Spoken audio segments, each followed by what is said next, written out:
আচ্ছা, আমি তোমার মাকে মা বলে ডাকি, তুমি আমার মাকে শাশুড়ি মা বলে ডাকো কেন? তোমার মাকে তুমি মিস করো তাই আমার মাকে তুমি শাশুড়ি বলে ডাকো, আমার মাকে তো আর আমি মিস করি না। এটা আমার প্রশ্নের উত্তর হলো না। সত্যি করে বলো, আমার মাকে তুমি শাশুড়ি মা বলে কেন ডাকো? তাইলে শোনো, তোমার মাকে যদি আমি মা বলে ডাকি তাইলে তুমি আমার বোন হইলে না। এই কি হয়েছে তোমার? কিছু হয় নাই, তুমি বুঝবা না। আচ্ছা ঠিক আছে, বলতে হবে না। তুমি দ্বিতীয়বার কেন জিজ্ঞেস করলে না? আচ্ছা বলো কি হয়েছে তোমার? বললাম তো কিছু হয় নাই। ডাক্তার দেখেন তো আমার জামাইয়ের কি হয়েছে, প্রতিদিন রাত্রে স্বপ্নে নায়িকাদের ডাকতে থাকে। আমি কিছু মেডিসিন লিখে দিচ্ছি, ওগুলো ব্যবহার করবেন। ফাউন্ডেশনটা বিদেশি নিবেন আর ক্রিমটা ক্রিম আপার কাছ থেকে নিবেন। ডাক্তার এগুলো ব্যবহার করলে তো আমি সুন্দর হব, কিন্তু আমার জামাইয়ের রোগটা কেমনে ভালো হবে? আপনি সুন্দর হইলে স্বপ্নে আপনাকে ডাকবে, ছেলেরা স্বপ্নে রাজকুমারী দেখে, চাকরানী দেখে না। আম্মা, আমি আর আপনার মেয়ের সাথে সংসার করব না, আপনার মেয়ে এসে নিয়ে যান। আরে জামাই, এত রাগ হচ্ছ কেন? কি হয়েছে আমাকে খুলে বলো। ইয়ার কি করে আমার ঠান্ডা হাত দুইটা আপনার মেয়ের গালে দিছি, সে এক বালতি ঠান্ডা পানি এনে আমার মাথায় ঢেলে দিছে। আরে জামাই, তোমার তো কপাল ভালো, শুধু পানি ঢালছে। তোমার শ্বশুরে তো পানি ঢাইলে তারপরে ফ্যান সাইডে দিছিলাম। আচ্ছা, আমি কি মোটা? না বেশি না তো। বেশি না মানে আমি মোটা? না মোটা না, তুমি একদমই মোটা না। তার মানে আমি চিকন?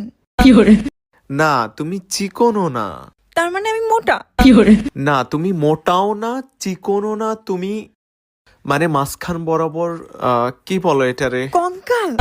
তুমি না আমাকে না না না, করলা? তুমি আমাকে তুমি ঠিক আছো, তুমি পারফেক্ট, তুমি পারফেক্ট। ওকে, তুমি পারফেক্ট। হ্যালো গুগল, নতুন বছরে সবাইকে উইশ করতে চাই। গুগল কি তোকে উইশ করতে বারণ করছে? করবি, কে নিষেধ করছে? ইংলিশে হ্যাপি নিউ ইয়ার ঠিক মতো বলতে পারি না, আপনি যদি একটু শিখিয়ে দিতেন। এটা খুবই সহজ, আমার সাথে বলেন, হ্যাপি নিউ ইয়ার। আমি গ্যারান্টি দিয়ে বলছি, ছেলেরা ইনকাম করা শুরু করলে তারা সংসার করার চেষ্টা করে, আর মেয়েরা ইনকাম করা শুরু করলে তারা সংসার ছাড়ার চেষ্টা করে।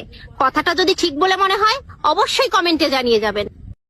আচ্ছা মায়া, তুমি যে কথায় কথায় আমারে গালিগালাজ করো, স্বামীরে গালিগালাজ করলে যে পাপ হয় সেটা কি তুমি জানো? স্বামীর আদেশ মেনে চলাটা যদি পাপ হয়, তাহলে সেই পাপ আমি করতে রাজি আছি। স্বামীর আদেশ? আমি কখন বললাম যে আমারে তুমি গালিগালাজ করো? তুমিই তো বলছো দুনিয়ার সাথে লড়াই করে জিততে হবে, মায়ের সাথে প্রয়োজন হলে গালি দিতে হবে। তুমিই তো আমার দুনিয়া, শোনা।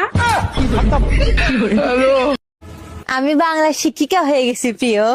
Congratulation congratulation. কংগ্রাচুলেশন না প্রিয়, অভিনন্দন অভিনন্দন। ও তাহলে তুমি কোন স্কুলে পড়াবা? স্কুল না প্রিয়, বিদ্যালয়। আর পড়াবো না, শিক্ষা দিব, কারণ আমি বাংলার শিক্ষিকা। তো যাই হোক, তুমি ব্যবসা বাণিজ্য কিছু করবা, নাকি বাবা মার উপরেই লালিত পালিত হবা, নাকি নিজের প্রেমিকার উপরেই লালিত পালিত হতে চাও? না না, আমি তোমাকে বিয়ে করে লাইফ পার্টনার বানাতে চাই। প্রিয়, ওইটা বিয়ে না, বিবাহ।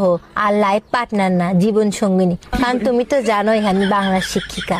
আরে ধুর, তুমি এগুলো বাদ দাও তো, তুমি আমার ফিলিং কে বোঝো, ফিলিং কে বোঝো।